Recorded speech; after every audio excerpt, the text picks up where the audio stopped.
What is going on in your mind while you are watching this particular video? Something is going on in your mind. You are talking to yourself, and yourself is responding to you, and you are talking to yourself, and something is going on in your mind. So, what is going on inside is intrapersonal communication where you are the sender and you are the receiver.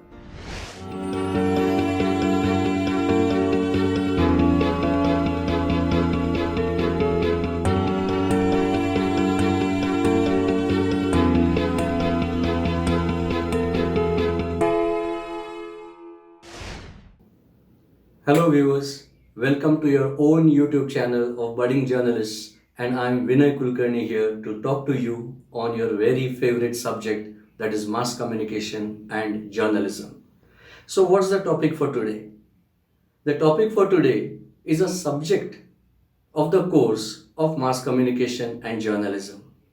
Many viewers are interested to know what the subjects we spoke of in the previous videos, what do they comprise of? As an example, I have selected one subject from this course of communication, mass communication and journalism. Let us see what we study in this subject actually in the classrooms, in the college, in the university. So the subject, as I said, it is basics of communication. It is also called as introduction to communication, basic skills of communication, introductory skills of communication, but basically it's communication. This subject starts with the origin of the language. Right now, I am communicating in English. As a result, I should know the basics of English language. I should know about the origin, I should know about the progress, I should know about the current relevance of English. Not to the level of BA English or MA English, but it is just about the introduction of the language that I am using. I will give you a very interesting example.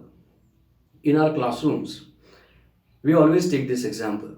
What is the difference between letters and alphabets? And we say that they are the same thing. It doesn't happen so. When I say P, M, W, X, what are these? These are letters. But when I say A, B, C, D, E, F, G, H, I, J, K, what are they? They are letters which are put in a particular order, alphabetical order, so they are alphabets. So that was letters and alphabets. When they come together, they form words. When words come together, they form a sentence. When sentences come together, they form a paragraph. Paragraphs together make a page, and pages make a book. Now, these are some of the interesting aspects that we come across when we study this particular subject in the classroom. Going to the next point, what is the relation between communication, or you can say journalism, and these languages? And let me tell you, whether it is journalism with its beats, which we have already discussed in one of the previous videos, whether it is journalism or whether it is communication, then it may be mass communication, corporate communication, scientific communication, cultural communication, but both, whether journalism or mass communication or communication, the most important tool is the language. And as a result, we come to the next point in this syllabus, that is standard language. Now, there is a lot of controversy about which language will you call as a standard language. Because in our country, take the example of India, correct? Different states have different dialects of English, the way they speak English. Similarly, US English is different, accent is different, UK English accent is different. So, which is the standard language? Now, in brief, to tell you, because I am not here to teach you the subject, I am here to introduce the subject. In brief, I would tell you that in that particular region, English which is used by the government in its documents, English which is taught by the schools in that region, and English which is used by the media of that region, that is the standard language for that particular region. I go a step ahead. I say forget about standard language for some time, but see that you at least speak grammatically correct language. For that matter, any particular language. In the syllabus, the next point, rather you will be knowing much more than me because it's about technology and language. How have they affected each other? Because most of the viewers of this particular channel are the young budding journalists and professionals who will be the budding professionals. So you would be knowing more about technology and language. But let me give you one very simple example. That is what and how, with these examples, we teach in our classes. Technology gave us internet, technology gave us mobile, technology gave us WhatsApp, and on WhatsApp I received a message, please come home ASAP, ASAP. Now I went through a number of details and tried to find out what is this ASAP. And a young friend of mine told me, sir, the message is please come home ASAP, as soon as possible. That is how technology has one of the examples, a silly example rather you can say, of the influence of technology on language. And a genuine example, because of technology you have various platforms, print media, electronic media, new media, where you have to use a particular language in certain specific styles. Okay? Next part, the syllabus of those universities which goes in much detail about communication, that syllabus also speaks about oral language and written language. In oral language, what do they consider? Which are the points which they study in oral language?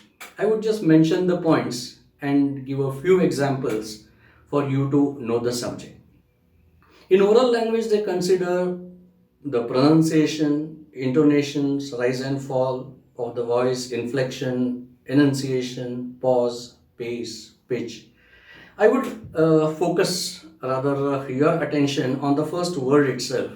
When it is to pronounce, so the spelling has O and you spell it as, or you pronounce it as pronouns, isn't it? But when the verb becomes a noun, it becomes pronunciation. It is not pronunciation. There's no O. That is something which we need to study as the basics of language. Let us take another particular quality of this language where we say pause, and I would take you to a very legendary poet, politician, and our ex-Prime Minister Mr. Atal Bihari Vajpayee, where his every pause was meaningful. I would rather recommend you to listen to some of his speeches. As I told you, in the next part, we come to English in its written format because as your audience changes, as your listeners change, as your readers change, your writing changes. Obviously, it changes. Your writing changes according to the topic that you are handling.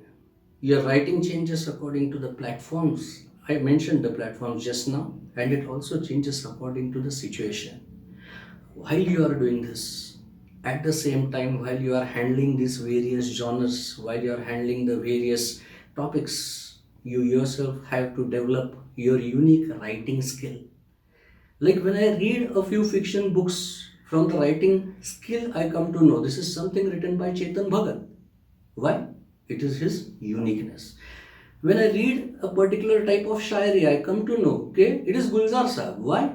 It is his style. Of course, an example from Hindi.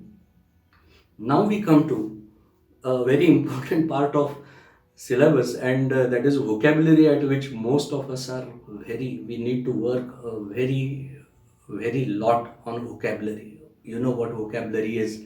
It is the collection, it is the bank of words that I have, the words from the language that I have been using. How much collection of words do I have? That is my vocabulary. And where do I need this vocabulary? In formal, informal communication, whether it is oral or it is written. When I say written, it can be literature, whether it is fiction or it is non-fiction. And when I say in journalism, yes, whatever bit of journalism I am doing, I need to have a good vocabulary. Correct? This was the part of syllabus. Of course, it was about the basics of communication, but its focus was mostly on languages. Now, something which is very close to my heart and something which you would enjoy as communication. Do you know basically communication is divided into four types? There are a few viewers, I am very sure they will be knowing some more types in communication, subtypes in communication, but for the freshers, for the students, there are four types of communication.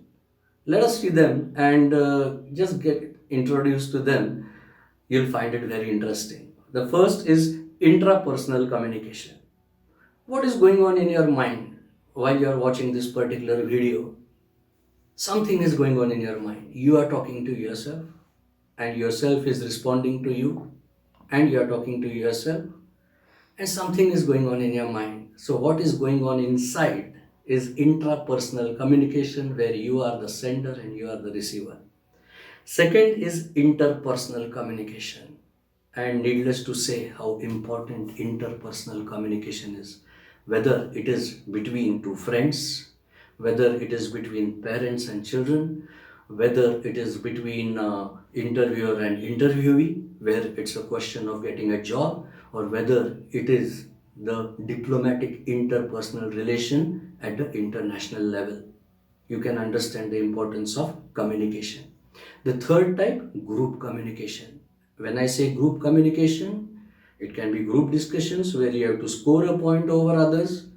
It can be any informal group discussion where you want to make an impact and you need to be good in this. And lastly, I'll repeat the first three. It was intrapersonal, interpersonal, group communication, and last but not the least, mass communication, where you also know how many people are listening to you, they are watching you, they are reading you. This is the basis. These are the basic types of communication. We study about them. We have assignments about them. We have lectures, we have sessions, we have practicals, and so many things, projects.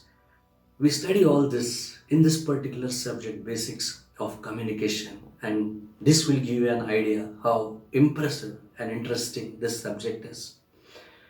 Now, whom do we, coming to the tail end of this particular topic as well as the video, whom do we do all this for? We write, we speak, we perform, we do this for the readers, listeners, and the audience. So, what is more important in this, or who is most important in this, are these three categories. As a result, we ourselves need to be very, very good listeners. That is also what we are taught in this particular course. Correct? How to be a good listener. What would a good listener like to listen? And there are again so many ways in which this can be taught. Coming finally to the end of this particular subject are the etiquettes, the manners, the do's and don'ts in communication. Let me end with an example. You are having a group discussion. While having a group discussion, obviously some candidate might cross with what you are talking about, with your point of view. In that, whether you agree, here you disagree, whether you agree or you disagree. According to the etiquette, the manners of communication, how do you express? How do you continue the communication? So, as you can say, the last but not the least, most important part, the etiquette, the manners, the ethics, which should be practiced in communication. So, friends, basics of communication was one of the subjects which is taught in the first semester or the first year of the course of mass communication and journalism by most of the universities and colleges. Of course, this is something which I have taken in common.